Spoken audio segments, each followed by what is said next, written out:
So I'm here today from LCAP, London Coalition Against Poverty. This is a coalition of self-organised, grassroots, unemployed workers groups, welfare groups and housing groups. We support each other to win housing and benefits that we're entitled to, but also to campaign for a better welfare system and for wider social change.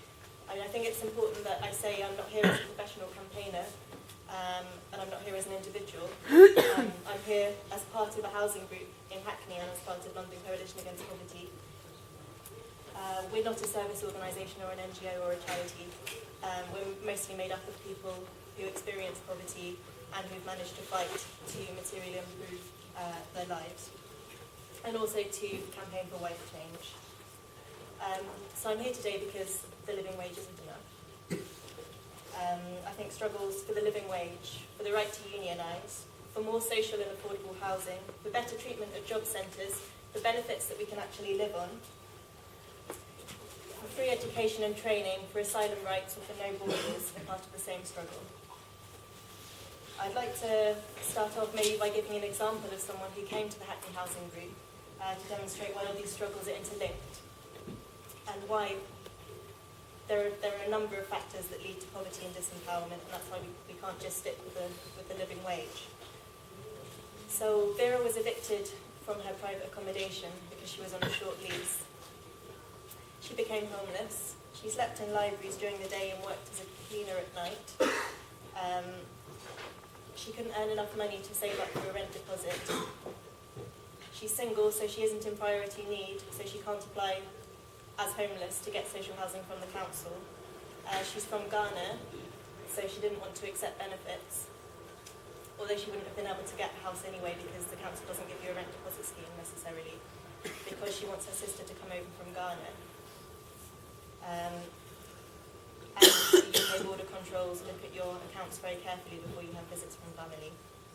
So she came to our group because she wanted to start a campaign against private housing and landlords and for more social housing, because she thought that her problem was part of a wider struggle. And I think even if Vera managed to get the living wage at work, she still wouldn't be able to save, and without secure social housing, she still feels that she's at risk of homelessness. So lots of people don't work full-time, work bringing up children, or can't find work altogether. In response to this, we're not seeing better welfare provision or training.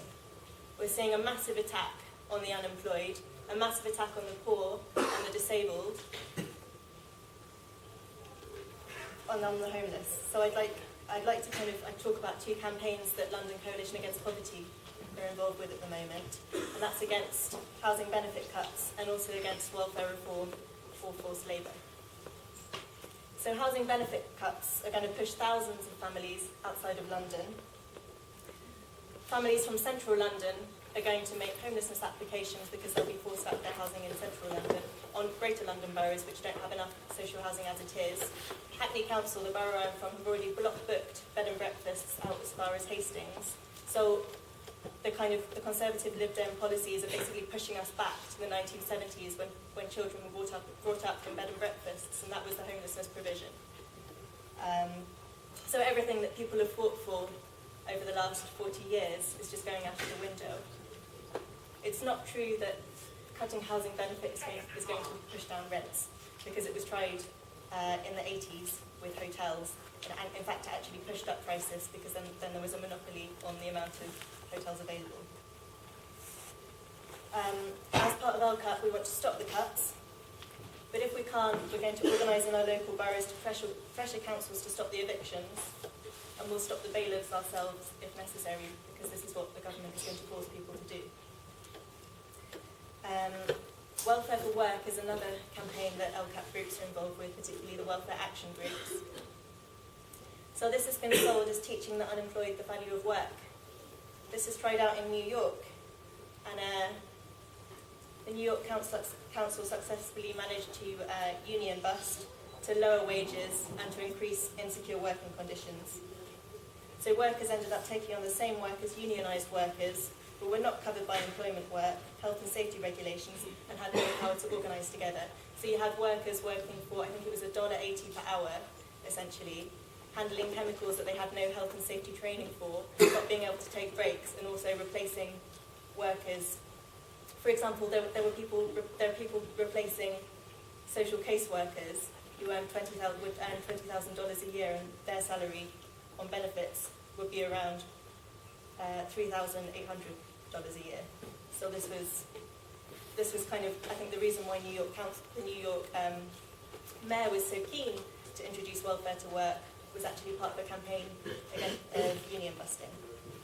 So welfare to work actually exists in a sense in the UK through the flexible New Deal. So Hackney and Islington Welfare Action have been doing their own research into whether this helps people back to work. They spoke to one person who'd just done 9 consecutive shifts in a Tesco for nothing. They spoke to another person who had been working for nothing as a hospital porter at Whittington Hospital in Islington for 6 months. So it's clearly through the flexible New Deal, people were taking on jobs that other people could have been paid for. So with impending job losses in the public and voluntary sector, under welfare to work, we're going to see paid workers being laid off, going down to the dole offices, and unemployed workers then taking on their jobs, and employers benefiting from free labour. But I think it's important for us to remember that it's not just about campaigning against the cuts and against attacks to the welfare system, it's also about asking for more. So in terms of housing groups in LCAP, people are not just organising against the cuts to housing benefit, but they're asking for secure, affordable social housing, because this is what people need. As Polly was saying, this is what creates social mobility, is having a secure home and having a secure income. There's no way that kids can do well in school and parents can provide a stable home if families are moving from bed and breakfasts and are going through the incredibly emotionally stressful experience of making a homelessness application or moving from private house to private house. I think kind of as working as part of LCAP, we've shown that kind of people, by supporting each other to win small struggles, are then politicised to demand wider change.